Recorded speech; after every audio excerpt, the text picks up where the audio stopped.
y tengo la oportunidad en este encuentro de presentarles, bueno, a un amigo de la casa, no es la primera vez que está entre nosotros, el diputado nacional Eduardo Tognoli,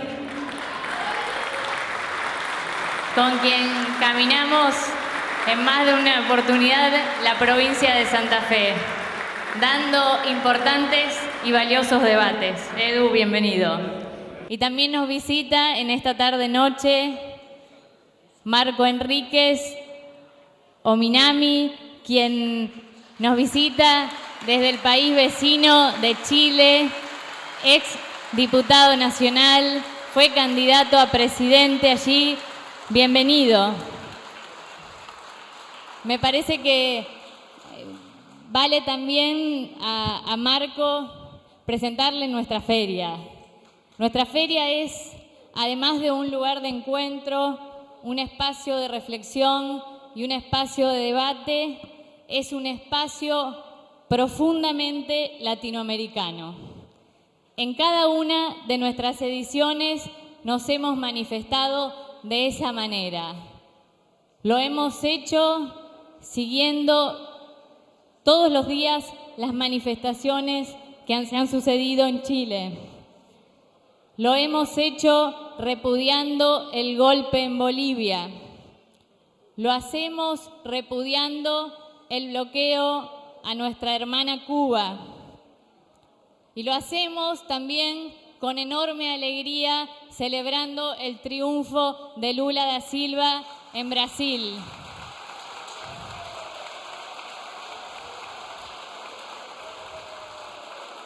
Para nosotros, latinoamericanos, sudamericanos, que Lula haya vuelto a la presidencia es de una enorme alegría porque nos permite seguir tendiendo los lazos que hacen a esta América Latina grande y unida. Sin nada más, agradecerles la presencia. De alguna manera estamos reencontrándonos después de 2 años de pandemia, así que tener este salón lleno es una alegría enorme. De acá lo veo a Kiko Usato, anfitrión y organizador, a los compañeros de No Me Olvides y al Turco Cherep por ahí, que es el ideólogo de esta feria. Compañeros y compañeras, bienvenidos y bienvenidas. Bueno, buenas tardes, noches. En primer lugar, agradecerle a Kiko, amigo y compañero que estaba por ahí, ahora no lo veo, ahí lo veo, por la invitación, y a los compañeros y compañeras de No Me Olvides a este hermoso evento. No es la primera vez que me toca participar y siempre es un gusto. Bueno, de hecho escribí un solo libro en mi vida y lo vine a presentar acá, así que también agradecidos.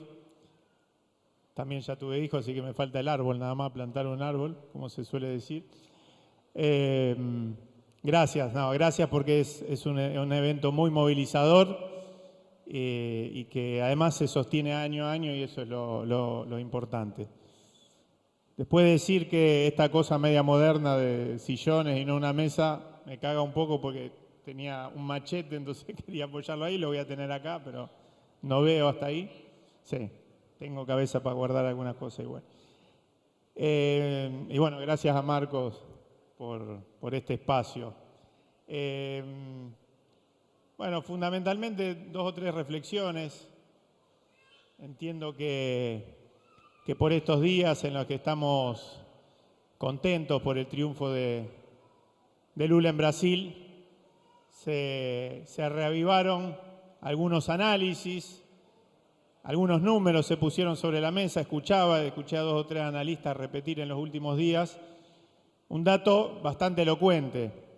En los últimos 2 años hubo aproximadamente, no sé si 18 o 19 procesos electorales nacionales, recambios presidenciales, y solo en uno de ellos, del 2018 al 2022, ganó un oficialismo en Paraguay.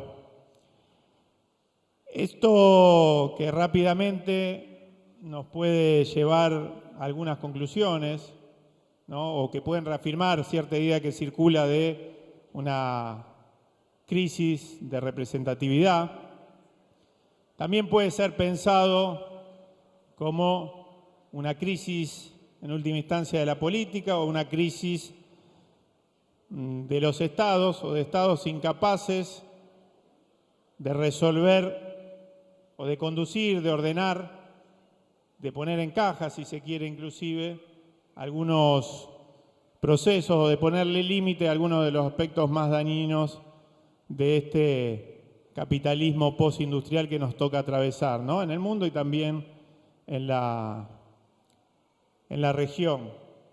Y más aún en lo que tiene que ver con las fuerzas políticas populares. Bueno, podemos definirla de distintas maneras. El título de este panel habla de fuerzas progresistas, podemos hablar de fuerzas nacionales, populares, también tiene que ver con la idiosincrasia, ¿no es cierto?, de cada uno de nuestros países, pero cuando nos referimos o utilizamos algunas de estas categorías y podemos utilizarlas indistintamente, creo que todos acá entendemos de qué estamos hablando. Digo que esto en los últimos años, si a alguna fuerza desgasta más, es a este tipo de fuerzas populares que precisamente, sobre todo en la primera década de este siglo XX, hemos construido nuestros idearios o hemos revalidado nuestros idearios, los hemos recreado precisamente desde la perspectiva de proyectos políticos que parecían poder darle un rumbo a estos procesos económicos y de poner límites a algunos de las derivas más dañinas, ¿no?, del neoliberalismo.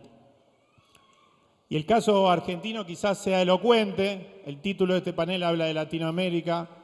Les quiero decir que a veces me cuesta explicar lo que pasa en mi barrio. No me voy a jugar a definir o a explicar lo que pasa en Latinoamérica. Está Marcos, que tiene más recorrido seguramente y que podrá hacerlo.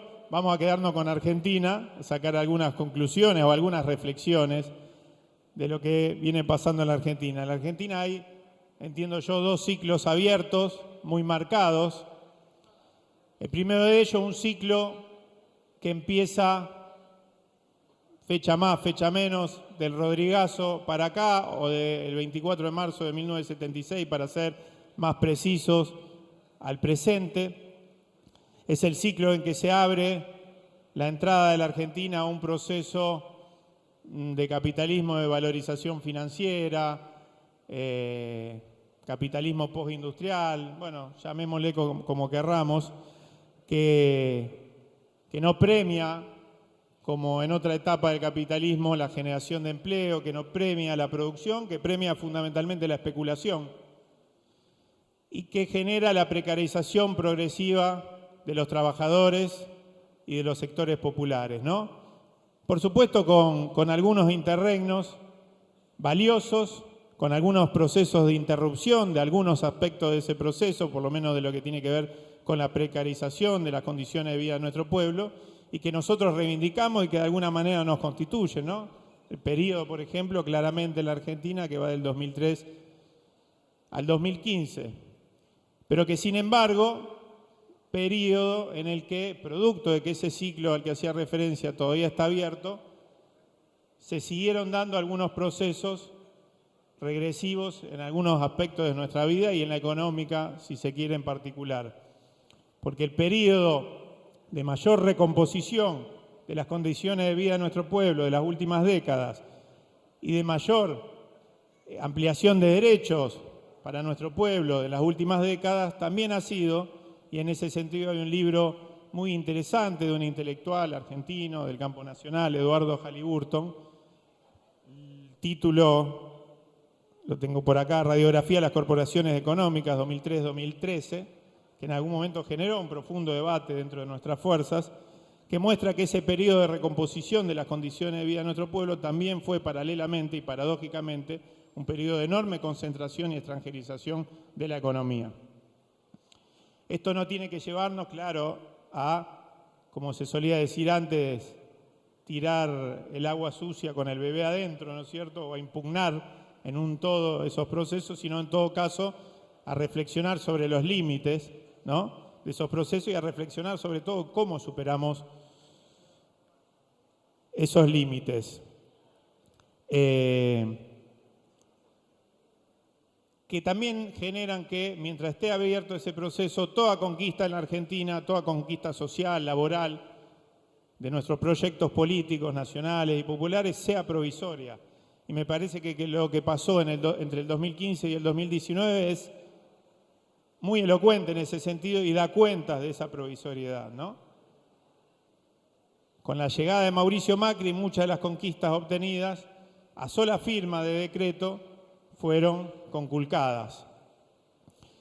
Esa es la mala noticia, pero la otra buena es que el otro ciclo que está abierto en la Argentina es el que se abrió en diciembre del 2001. Que así como que podemos decir que toda conquista durante esta etapa es provisoria, todo intento también de conculcar derechos, de ajustar, de poner a nuestros pueblos contra la espada, entre la espada y la pared, también tiene fuertes limitaciones para llevarse adelante. Y a las pruebas me remito con lo que pasó en la Argentina en el 2017. Todos recordamos que después de una elección de medio término, donde Mauricio Macri arrasa en las urnas con números para todos nosotros sorprendentes, en diciembre de ese año, y luego de un triunfo pírrico con la reforma previsional en el Congreso de la Nación, un triunfo pírrico porque ganó en el recinto, pero perdió en la calle y perdió en la opinión pública, no sin movilización de las organizaciones del pueblo, de los movimientos sociales, el movimiento obrero organizado, llenando la 9 de julio, llegando a la Plaza de Mayo, no pudo avanzar con lo que venía después, que era una profunda reforma laboral, en un sentido, por supuesto, regresivo. Y fue el principio del fin del gobierno de Macri. Entonces la pregunta es, ¿cómo salimos de ese entuerto y cómo hacemos para, primero, que ellos no cierren el ciclo abierto en diciembre del 2001, es decir, ese ciclo que permite que nuestro pueblo siga queriendo vivir todos los días mejor y se resista a que le metan la mano en el bolsillo? ¿Y cómo hacemos para cerrar, sí, el otro ciclo que se abrió con la plena vigencia del neoliberalismo en la Argentina, como dije antes, con su ida y vuelta, pero con esa vigencia del 1976 en adelante? Y bueno, la respuesta, por lo menos para mí, siempre es con vocación frentista, con una vocación frentística altísima, amplísima. Lo de Lula me parece que entre muchas conclusiones que se pueden sacar, una de ellas es esa, sobre la necesidad de construir coaliciones cada vez más amplias, que unan, que reúnan, y ya no hablo solo de la política, sino de la sociedad y de representaciones sociales organizadas, a los que le va bien cuando a la Argentina le va bien exclusivamente, porque en la Argentina tenemos sectores de nuestra sociedad, la mayoría a los que le va bien solo cuando a la Argentina le va bien, y tenemos otros a los que le va bien muy pocos, muy poquitos, cuando a la Argentina le va bien, pero también cuando a la Argentina le va mal. Quizás es una referencia a un continente demasiado amplio y vago, pero es adrede lo que digo, ¿no? Y es un poco lo que por lo menos yo y el espacio al que pertenezco piensa del Frente de Todos y de lo que debería ser el Frente de Todos, que es un frente incluso muchísimo más amplio, que una, como une hoy, a sectores que podríamos definir como productivistas, no tan redistribucionistas. El Frente de Todos lo contiene a eso hoy, o contiene alguno de esos sectores, que reúna a sectores que reivindican y que creen fervientemente en el modelo, llamémoslo, de derrame inducido, de alguna manera de redistribución vía políticas de inclusión para el consumo del Estado, que reúna también a otros sectores que entendemos que primero todos estos sectores tenemos que estar juntos y ampliar ese frente, Segundo, que algunas de las herramientas propuestas por estos sectores, cada uno de estos sectores, cada una de estas ideas pueden ser válidas para distintos momentos, pueden ser combinadas, herramientas que en algún caso plantean procesos de estabilización económica, en otros casos planteos de inclusión social, como decía antes, vía la incorporación, vía el consumo. Los que pensamos también que algunos de estos proyectos, que incluso le han dado mucho a la historia reciente del movimiento popular y de la Argentina, también tienen un límite. Algunos de esos límites los desarrollaba recién, muy liminarmente, pero que tienen algún límite para poder avanzar más profundamente en un modelo de desarrollo, y que pensamos también que es hora de poder empezar a discutir una alternativa que nos permita romper con mayor profundidad con ese proceso abierto en 1976. Este panel habla, no soy economista, tengo grandes dificultades para el tema, pero digo, da cuenta o pretende hablar de alternativas políticas, económicas, o de desafíos, mejor dicho, y digo, en este planteo de un modelo alternativo, que se pueda proponer una parte de nuestro desarrollo económico a partir de la intervención, sí, de un Estado fuerte en las áreas que consideremos estratégicas, de un mercado capaz de producir bienes y servicios, pero también de una fuerte economía comunitaria / estatal, porque va a requerir durante una parte importante de este proceso de un fuerte acompañamiento del Estado, pero que sea capaz de, a partir de la realidad y de avanzar en derechos para una parte importante de nuestra población económicamente activa, la mitad,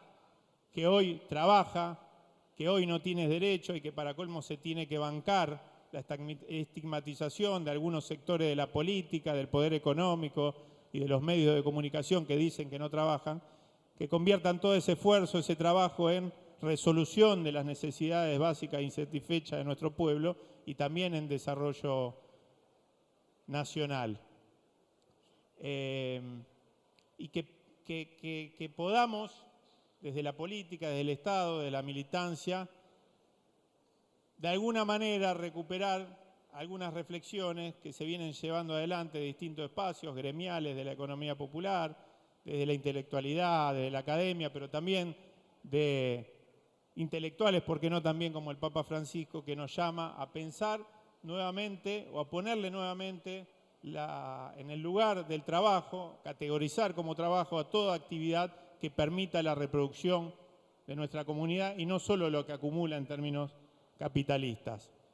Y para ir terminando, la Argentina tiene para los próximos años, no lo decimos nosotros, es algo que circula y que ha dicho hasta la misma titular del Comando Sur de los Estados Unidos, que hace muy poquito tiempo habló del Triángulo del Litio, ¿no es cierto? Chile, Bolivia, la Argentina tiene una serie de oportunidades. Una es esta, entre estos tres países, en ese triángulo está el 80% del litio que tiene el mundo. La Argentina tiene en Vaca Muerta también la segunda reserva de gas del mundo, es decir, tiene una oportunidad en recursos naturales que nos pone en el debate de qué manera vamos a avanzar en nuestro desarrollo nacional y en aprovechar esas oportunidades. Si esa oportunidad va a permitir precisamente construir o recrear un modelo de desarrollo nacional autocentrado que rompa con ese proceso al que hacía referencia antes, o si va a recrear y reavivar y poner de nuevo en marcha un modelo neocolonial de dominación. Por supuesto que estamos con el primer planteo, por supuesto que creemos que para eso hace falta no gritar más fuerte, sino juntar la mayor fuerza posible. Para eso se necesita amplitud, para eso se necesita abrazar a los más diversos sectores sociales y políticos. Para eso se necesita juntar a todos los que crean, como dijo alguna vez Lula, que darle 4 comidas, brindarle la posibilidad de 4 comidas a nuestros niños, a nuestras niñas, a nuestros jóvenes, a nuestros adolescentes, es un imperativo ético que la política no puede abandonar jamás. Esos son para nosotros algunos de los puntos a poner en debate de la Argentina que viene, que nos necesita más juntos que nunca, necesita la fuerza del trabajo, de la producción, atrás de esas discusiones que son centrales, que son estratégicas para la Argentina y sobre todo para todos los países de la región en un mundo tan hostil y tan convulsionado. Muchas gracias.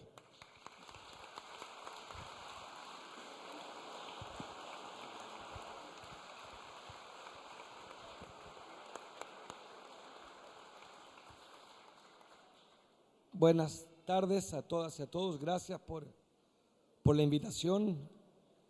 A Eduardo, por supuesto, al concejal Federico Fulini, a Kiko Busato, en fin, al equipo por estar. Vine aquí hace años a apoyar a Agustín Rossi. Recuerdo que era candidato alguna vez, a quien conocí. Yo vengo de un país que ustedes conocen muy bien, Chile, que es un país largo, precioso, pero aunque el mejor alumno de América Latina, probablemente el peor compañero. Vengo de un país magnífico, al que califico como la Corea del Norte del capitalismo. Un país donde el sueño argentino para nosotros queda muy lejos. Esta idea de una patria que busca la justicia todos los días en la educación. En mi país las universidades públicas son pagadas. La educación superior no es un derecho. Apenas después de 32 años de democracia hemos logrado, María Luz, un sistema de becas que garantiza que el 40% de nuestros hijos estudien gratis. Parto por ahí porque estamos en una feria del libro, en un encuentro no solamente nacional y popular, sino de reflexión de este ejercicio del pensamiento escrito, que calma la angustia, que fija la existencia, los libros. Y Chile tiene justamente una política del libro muy pobre, porque al igual que en buena parte del mundo, la economía se comió al derecho, la economía se comió a la educación, la economía se comió al medio ambiente, y en Chile, como he dicho, conozco algo el planeta, algo en algunos países, y no reconozco un país donde la lógica del mérito, del esfuerzo individual sea tan presente y donde sea tan ausente el Estado. El debate al que estamos convocados, Eduardo, es el de América Latina y el Caribe, pero quería partir por Chile, por si alguien no conoce bien la realidad económica, que hay una visión perdedora. Yo he sido candidato 4 veces a presidente, soy probablemente el más perseverante de los perseverantes y no he ganado, pero soy un gran convencido de que aunque hemos avanzado, y como dices tú, no todo hay que impugnarlo, somos un país que está hoy día confrontado a demonios que tienen que ver con América Latina. Y aquí entro al desafío, porque Chile se escapó de América Latina muchos años. Chile siempre consideró que América Latina era un mal barrio y éramos una buena casa, que éramos vecinos de un país llamado Bolivia, al que apenas conocemos, muy pequeño, de unos adversarios, los peruanos, y de un país federal y extraño, los argentinos. Y nos arrancamos hacia Asia porque nos pareció que América Latina tenía problemas de institucionalidad, de inflación, de narcotráfico, de inmigración. Y bien, Chile hoy volvió a América Latina y nos parecemos como pocas veces antes a los problemas de América Latina. La inflación más alta en 32 años, un fenómeno migratorio para nosotros nuevo, reciente, haitianos, venezolanos, colombianos, hermanos que son bienvenidos, pero que generan desafíos y contradicciones. Y por tanto esta América Latina que Chile, de la cual intentamos escapar, hoy en nuestro domicilio nuevamente y en nuestra oportunidad. En un contexto contradictorio, previo a la pandemia gobernó la derecha en América Latina. Algunos dicen que por el péndulo, porque las capas medias iban castigando a los gobiernos. Y entonces, tanto Lula, Kirchner, Bachelet, Lugo, Evo menos, Correa, fueron sancionados por el mero péndulo. La teoría de que gana el cambio y entonces le tocaba a la derecha. Sin embargo, si aceptamos la teoría del péndulo, pues bien, la derecha muy rápidamente volvió a perder elecciones. Al primer mandato, la clase media latinoamericana y los sectores más populares le resignaron el contrato. Y es por eso que, de manera muy acelerada en los últimos 3 años, hemos recuperado la confianza de la clase media y los más pobres. En México, ¿para qué lo podemos hacer juntos?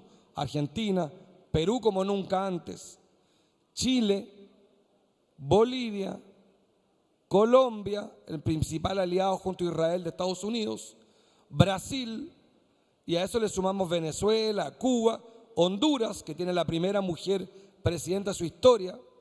Y por tanto, la pregunta es si estamos asistiendo a un nuevo péndulo en América Latina. Si de repente se trata simplemente de un concepto primitivo, el cambio, y si seremos castigados nuevamente en el próximo ciclo electoral. Yo tiendo a pensar que no, porque en el progresismo latinoamericano defendemos valores y la derecha defiende intereses, y que nuestros valores están de vuelta. La pandemia mediante en América Latina demostró que teníamos razón en el fondo.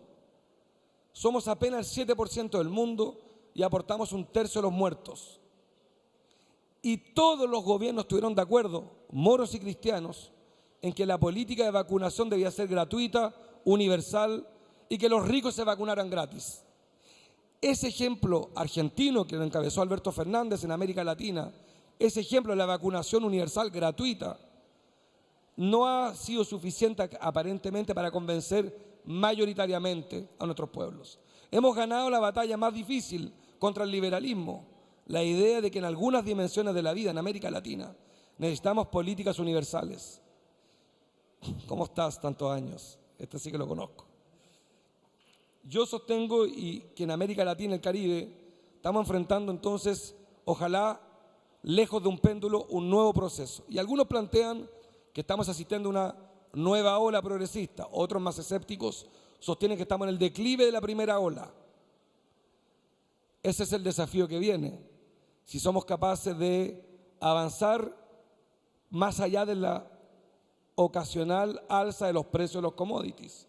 En el ciclo progresista anterior, el primero, sería injusto no reconocer la enorme capacidad de Evo Morales de construir una república, de estabilizarla, de Rafael Correa, de multiplicar por 2 el Producto Interno Bruto, de la Néstor y Cristina, de haber construido una sociedad más justa, de Bachelet con todas sus insuficiencias, de haber pacificado en algo la sociedad chilena.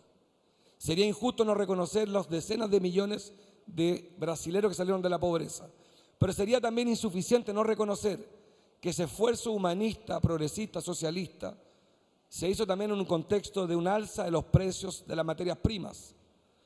Excepcional. En esa década progresista, la década de oro, 2003-2013, el crecimiento promedio de América Latina fue 4%. El crecimiento mundial en un ciclo de 100 años es 2%. O sea, conocimos una década sensacional y eso no se va a repetir. Y la pregunta es, en este segundo ciclo encabezado por Alberto Fernández, Lula da Silva, Gabriel Boric, Luis Arce, Pedro Castillo, Gustavo Petro, Xiomara Castro, Nicolás Maduro, Díaz Canel, la pregunta es, con el precio de los commodities que no va a repetir un ciclo tan alto, con un precio de la energía disparado, con una guerra que no termina en Ucrania-Rusia, con una crisis de institucionalidad que no resolvimos, no la resolvimos. Hace tan solo 2 años hubo un golpe en Bolivia, aquí en la esquina. La pregunta es si ese segundo ciclo va a ser más robusto que el anterior y no seremos sancionados en la teoría del péndulo. Y en la próxima elección en Argentina ganará la derecha, en Chile la derecha, Fujimori en Perú. ¿Sí? ¿Cómo salvarnos de la teoría del péndulo? Creo que ese es el desafío de este nuevo ciclo que ya tiene a 8 gobiernos progresistas. La pregunta del panel es cuáles son los desafíos que vienen. Yo siento que uno es la institucionalidad. Tenemos un problema de institucionalidad. en cada país, pero también a nivel regional. Somos un desastre. Si uno revisa la cantidad de organismos subregionales en la región, los voy a ir nombrando, pero van a ver el desastre. CAN, ALADI, ALBA, Mercosur, PROSUR, UNASUR, CARICOM, CELAC. Son más de 10. Más de 10 foros subregionales. Y lo poco que se había logrado, que era la CELAC, un salvaje llamado Bolsonaro se retiró. Y lo que se había avanzado de manera robusta, la UNASUR, encabezada por Néstor Kirchner, por lo demás, había logrado la coordinación militar, coordinación sanitaria. Pero la derecha, llegando al poder, que hace política exterior ideológica y no política, destruyó UNASUR e inventó PROSUR. Inventaron otro salvajismo, el Grupo de Lima, que se quedó por suerte sin Lima ahora, pero hay 14 países cuya misión era invadir a Venezuela, cuyo esfuerzo era convencer a las potencias irresponsables como Francia, Alemania, Estados Unidos, que en Venezuela el presidente era Guaidó. De esa ciencia ficción veníamos. Y la pregunta entonces en este segundo ciclo latinoamericano es si vamos a construir institucionalidad latinoamericana y caribeña. Y digo Caribe porque siempre lo olvidamos al Caribe. Siempre se nos olvida el Caribe, fundamental en la OEA, fundamental en la CELAC. Para si alguien no lo sabe, la CELAC es la Comunidad de Estados Latinoamericanos y el Caribe. 34 países reunidos, coordinados. Es sensacional. Eso tenemos que refortalecerlo. La preside Argentina hoy y creo que en enero tendremos la sorpresa y el gusto de recibir a Lula da Silva en Argentina, supongo, en la cumbre CELAC, como un presidente que le devuelve a América Latina su institucionalidad. El segundo desafío de corto plazo es la UNASUR. Fíjense que cuando ocurrió la pandemia, todos vimos cómo las fronteras se fueron cerrando sin ninguna coordinación, de ningún tipo. Argentina cerró su frontera, Chile la cerró, pero sin una llamada telefónica previa. Y teníamos UNASUR para eso. Avanzamos en problemas y en debates fiscales difíciles. Sin embargo, el gasto militar de América Latina es vergonzoso. Chile el primero, el que en términos proporcionales del PIB más gasta en armas, y la última guerra fue en 1870 y tanto. La pregunta es entonces en el segundo ciclo si vamos a construir institucionalidad en CELAC, UNASUR. Viene la elección del banco más importante de inversión de la región, que lo presidía hasta hace poco un asesor de Trump, que promovía la invasión a Venezuela, el BID. Y se elige ahora el 20 de noviembre el BID. Y adivinen qué en este segundo ciclo. Chile hoy día anunció una candidatura aparte. Brasil tiene otra. Costa Rica tiene otra. Y ya vamos separados. Desafíos concretos del segundo ciclo es coordinarnos. El banco, el BID, son 120.000 millones de dólares de inversión. En un continente que además tiene un problema de deuda. Hay países del Caribe que pagan todos los años 2% de su Producto Interno en intereses de la deuda. Negociar la deuda solo lo puede hacer Costa Rica solo, Paraguay solo. No. 34 países, 700 millones de habitantes valen más que 12 millones de hermanos bolivianos, 19 millones de hermanos chilenos. La institucionalidad me parece a mí un tema que olvidamos porque la economía se comió el derecho, la economía se comió el debate. Y se nos olvida que la economía, si no tiene moral, es mera matemática. La economía es política. No hay economía sin política y la política latinoamericana hace a la economía. Sin política no hay economía. Y la economía latinoamericana es un desastre, es cierto, por razones de conducción económica, por deuda, por inflación, pero por la política. Yo creo que sea quizás el mayor desafío de América Latina y el Caribe es la política. Es que la política le gana a la economía. Yo fui educado por un economista a quien quiero mucho, que es mi segundo padre. Y él mismo reconoce, habiendo sido el ministro de Economía más exitoso de la transición democrática chilena, que la economía no alcanza y es la política la que tiene que volver a América Latina. Por eso la derrota de Bolsonaro es tan importante. Vuelve un animal político como Lula, un animal político con cicatrices. Por eso Alberto Fernández a mí me conmueve, es un animal político. Por eso Cristina Fernández, admirable, es un animal político. Y entienden que América Latina el problema es esencialmente político y que la economía está al servicio de la política. Por eso Rafael Correa, economista, construyó la mejor economía de la historia de Ecuador desde la política y no desde la economía. Una medida política en Ecuador simple, me la comentaba Rafael Correa, fíjense. Los ministros de Economía ecuatorianos estaban acostumbrados, al igual que los de Chile, que después de sus funciones adivinen dónde iban a trabajar. A Washington. Lo normal es que un ministro de Economía, al día siguiente de gestionar la economía de su país, es trabajar en Washington. Regla número 1, constitucional, se quedan en su país. Si administran la economía del país, no pueden trabajar al día siguiente, donde los agentes económicos con los que negociabas. Esa es una medida política, no económica. Lo que quiero defender en esta tesis de la segunda ola progresista es que el esfuerzo social inconmensurable, probablemente el más importante en 50 años en América Latina, en América del Sur, América Central o el Caribe, de la primera ola encabezada por Néstor Kirchner, de nuevo Lula, Chávez, fue clave, pero no alcanzó porque nos tumbaron fácilmente. Fue demasiado fácil que de manera ilegítima Bolsonaro fuera presidente metiendo preso a Lula. Fue demasiado fácil el golpe en Bolivia. Fue demasiado fácil que en Chile, después de la dictadura más cruenta de América Latina, quizás junto a la Argentina, llegue la derecha a gobernar con la facilidad increíble. Entonces, yo creo que la autocrítica es productiva cuando es corta. Si es muy larga se vuelve improductiva. Pero creo que el desafío en la segunda ola progresista, para terminar, es construir un proyecto político de América Latina y el Caribe. Nunca antes los 3 países industriales más importantes de la región tenían valores humanistas. AMLO en México, Alberto Fernández en Argentina, Lula da Silva en Brasil. Y si empujamos el argumento, Colombia, principal aliado de Estados Unidos, Gustavo Petro. Y si vamos más lejos, Chile, el mejor alumno de Estados Unidos, Boric. Y si avanzamos más frente a la oligarquía más ácida de América, Perú, Castillo, un profesor. Y si vamos más, Evo y Arce recuperaron el gobierno de la mano del pueblo de Bolivia. Y si vamos más lejos, Honduras, un pequeño país atormentado por Estados Unidos, tiene un gobierno progresista. Y Venezuela, después de todo lo que se intentó disolver el Estado, ahí está, un aliado de Estados Unidos. Hace un año, Macri nos decía que Venezuela era una dictadura salvaje. Hace un año nos decían Macri, Trump, que había que invadir Venezuela. Y hace un mes fue el mejor amigo de Biden a Venezuela a proponerle un acuerdo a Venezuela. Creo que entonces hay una enorme oportunidad y un enorme desafío porque la economía va a estar más difícil, porque vienen tiempos de escasez fiscal, porque el 2023 va a ser un horror, un infierno, un infierno. Vamos a vivir un infierno desde el punto de vista económico y solo nos podría salvar la unidad.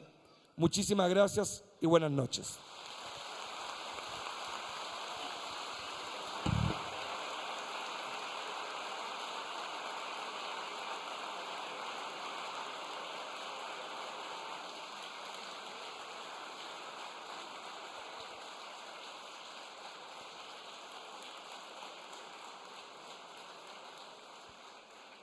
Quiero agradecer a los organismos de derechos humanos que están aquí en primera fila presenciando la charla. Muchas gracias.